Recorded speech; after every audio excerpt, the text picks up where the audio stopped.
अगर आपसे पूछा जाए कि इस धरती पर सबसे खूबसूरत और चौंका देने वाली जगह कौन सी है तो आपका जवाब क्या होगा? भाई मेरा तो एक ही जवाब होगा, द पिरामिड्स ऑफ गीज़ा। जी हाँ, द ग्रेटर कायरो इजिप्ट में नाइल नदी के पश्चिम तट पर स्थित ये पिरामिड्स ऑफ गीज़ा इंसानों के लिए बहुत बड़ा रहस्य है।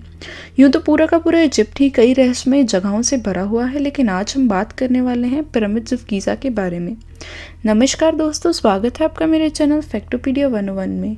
आज मैं आपके लिए पिरामिड्स ऑफ गीज़ा के बारे में कुछ लेसर नोन फैक्ट्स और मिस्ट्रीज लेके आई हूँ। तो चलिए शुरू करते हैं आज का ये वीडियो। इन पिरामिड्स में से सबसे विशाल और सबसे पुराना the great pyramid of Giza प्राचीन काल के 7 अजूबों में से एक है।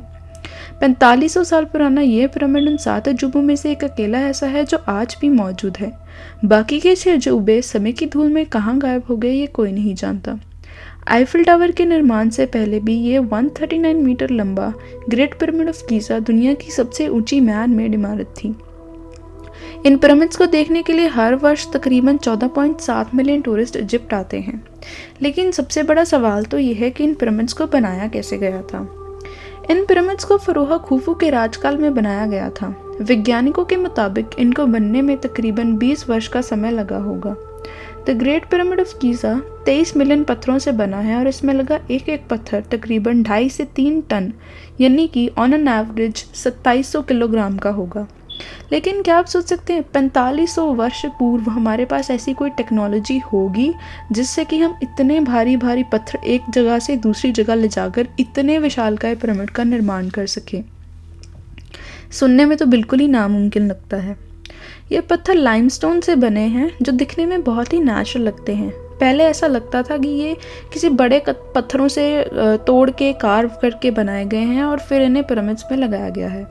लेकिन हाल ही हुई एक रिसर्च में ये पाया गया कि ये पत्थर कंक्रीट से इंसानों द्वारा बनाए गए हैं। तो आप क्या सोच सकते हैं 4500 वर्ष पूर्व हमारे पास ऐसी टेक्नोलॉजी थी कि हमने कंक्रीट से पत्थर बना लिए। कई थ्योरिस्ट का मानना है कि प्राचीन इजिप्शियन लोग बहुत ही समझदार और इंटेलिजेंट थे, तो हो सकता है शायद उनके पास ऐसी एडवांस टेक्नोलॉजी हो जो इजिप्ट के रेगिस्तान की धूल में कहीं गायब हो गई हो। द पिरामिड्स की लोकेशन। क्या आप जानते हैं कि अर्थ का ज्योग्राफिकल सेंटर कहाँ पर है? अगर नहीं तो मैं आपको बता दूं कि अर्थ का geographical centre the great pyramid of Giza के बिल्कुल नीचे स्थित है। यही नहीं, the great pyramid of Giza north pole के साथ एकदम अलाइन करता है। कई सालों से धरती पर हो रही टेक्टोनिक प्लेट्स की मूवमेंट की वजह से नॉर्थ पोल अलाइनमेंट में थोड़ा सा फर्क आ गया है, लेकिन वैज्ञानिकों के मुताबिक 4500 वर्ष पूर्व the great pyramid of Giza सटीक तरीके से नॉर्थ पोल से अलाइन करता होगा।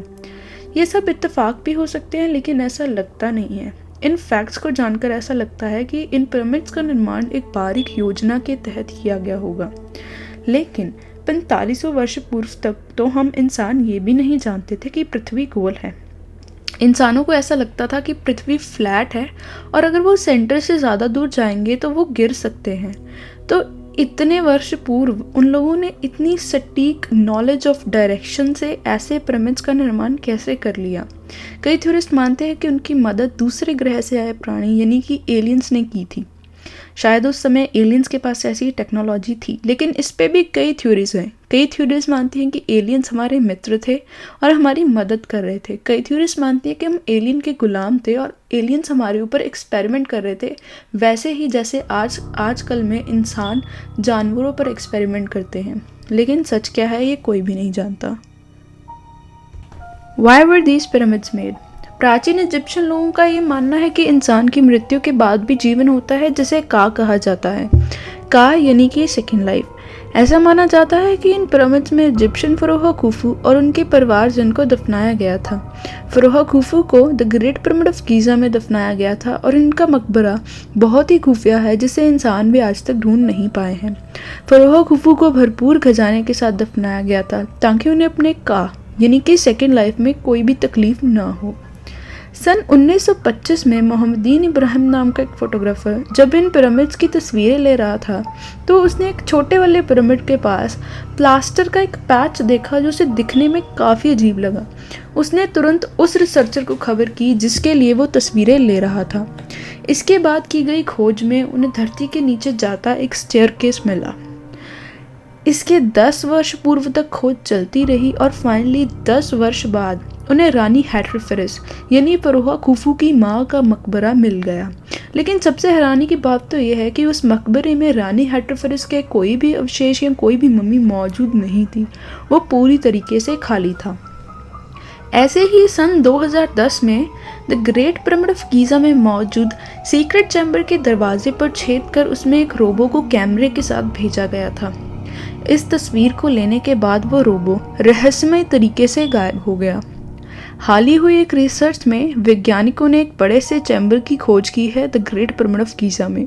शायद इसमें फ़रोहा खुफू का मकबरा मौजूद हो सकता है, लेकिन कई इतिहासकार ये भी मानते हैं कि इन पिरामिड्स के निर्माण के 100 वर्ष पूर्व ही चोरों और लुटेरों ने फ़रोहा खुफू के मकबरे से सारा का सारा खजाना लूट लिया था। और अगर आज भी हम उस मकबरे को ढूंढ पाए तो उसमें हमें कुछ भी नहीं मिलने वाला, वो पूरी तरीके से खाली होगा। लेकिन सच अभी हम ढूंढ नहीं पाए। द पिरामिड्स का ओरायन बेल्ट के साथ अलाइनमेंट। ओरायन कॉन्स्टलेशन के 3 तारे अलनिकी, अल नीलम और मिंताका ओरायन बेल्ट बनाते हैं। अगर आप इन पिरामिड्स को रात में देखेंगे तो ये बिल्कुल ओरायन बेल्ट के तारों के समान है। प्राचीन इजिप्शियन लोग ओरायन बेल्ट को अपने भगवान Osiris, the sun god of free birth and afterlife के साथ जोड़ते हैं, क्योंकि ऐसा माना जाता है कि इन पिरामिड्स को राजाओं को दफनाने के लिए बनाया गया था। तो हो सकता है कि ऐसा उन लोगों ने राजा की मौत के बाद का सफ़र आसान करने के लिए किया हो, ताकि राजा इस धरती से उस धरती यानी इस लोक से परलोक में अपने भगवान ओसिरिस के थ्रू इजीली जा सकें। लेकिन आप जानते हैं कि ऐसा करना सिर्फ एक ही कंडीशन में पॉसिबल है, अगर हम धरती से बाहर निकलकर स्पेस से ये देखें कि कैसे हम पिरामिड्स को तारों के साथ अलाइन करके बना सकते हैं। लेकिन 4500 वर्ष पूर्व हमारे पास स्पेस क्राफ्ट या ऐसी कोई भी मशीनरी नहीं थी कि हम धरती से बाहर जाके ये सब कर सकें। तो या तो एलियंस ने उस वक्त हमारी मदद की या हमारे पास वाकई में ऐसी कोई टेक्नोलॉजी थी, ये तो वैसे कोई भी नहीं जानता। द पिरामिड्स के अंदर का टेम्परेचर। क्या आप जानते हैं कि इन पिरामिड्स के अंदर एक ही टेम्परेचर मेंटेन रहता है, वो है 20 डिग्री सेल्सियस। इजिप्ट एक गर्म रेगिस्तान है, लेकिन बाहर जितनी भी गर्मी हो पिरामिड्स के अंदर हमेशा 20 डिग्री टेम्परेचर ही रहता है, यानी कि नेचुरल एसी। आपको जानकर हैरानी होगी कि 20 डिग्री नॉर्मल रूम टेम्परेचर है। Facts about the sphinx. ये बड़ी सी मूर्ति जिसका धड़ मनुष्य का और बाकी का शरीर शेर का है, द पिरामिड्स के आगे बनाई गई है। कहा जाता है कि इस बड़े से स्फिंक्स का निर्माण पिरामिड्स की सुरक्षा के लिए किया गया था। स्फिंक्स इजिप्शियन लोगों में एक महिला मॉन्स्टर थी जिसका धड़ इंसान का और बाकी शरीर शेर का है। ये हमेशा ऐसा नहीं दिखता था। कई सालों पहले तक द स्फिंक्स कुछ ऐसा दिखता होगा, लेकिन 4000 साल में इसने अपनी चकनाचौंध समय के हाथों खो दी है। सन 1920 तक इसका आधा हिस्सा ही ज़मीन के ऊपर था। कई वर्षों से आए सैंडस्टॉर्म्स की वजह से इसके आसपास काफ़ी मिट्टी जमा हो गई थी, जिसे 1920 में पूरी तरीके से निकाल दिया गया और ये ज़मीन से पूरी तरीके से उभर कर बाहर आया। द ग्रेट स्फिंक्स सिर्फ एक ही पत्थर से कार्व करके बनाया गया है। ये 241 फीट लंबा और 66 फीट ऊंचा स्फिंक्स एक ही पत्थर से कार्व करके बना है। स्फिंक्स में सीक्रेट चैम्बर और सीक्रेट टनल्स।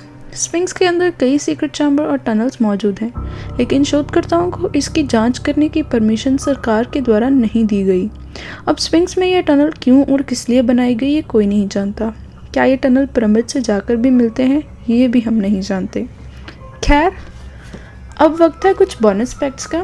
फैक्ट नंबर 1, वैज्ञानिकों के मुताबिक 4500 वर्ष पूर्व ये पिरामिड्स कुछ ऐसे दिखते होंगे, एकदम चमकते हुए हीरों के जैसे। Fact number 2, the great pyramid of Giza में लगा दरवाज़ा 30 टन, आपने सुना ध्यान से, 30 टन का है। लेकिन फैक्ट तो ये है कि आप इस 30 टन के दरवाजे को एक हाथ से बिल्कुल आसानी से खोल सकते हैं और आपको इसका वजन बिल्कुल फील नहीं होगा। तो ये थी आज की वीडियो पिरामिड्स ऑफ गीज़ा के बारे में। आई होप आपको ये वीडियो अच्छा लगा होगा। अगर वीडियो अच्छा लगा तो लाइक, शेयर और सब्सक्राइब कर दीजिए। एंड अगर आप कोई स्पेसिफिक टॉपिक पे चाहते हैं मैं वीडियो बनाऊँ तो please comment down below. Thank you so much watching for my video and see you next time guys. Thank you.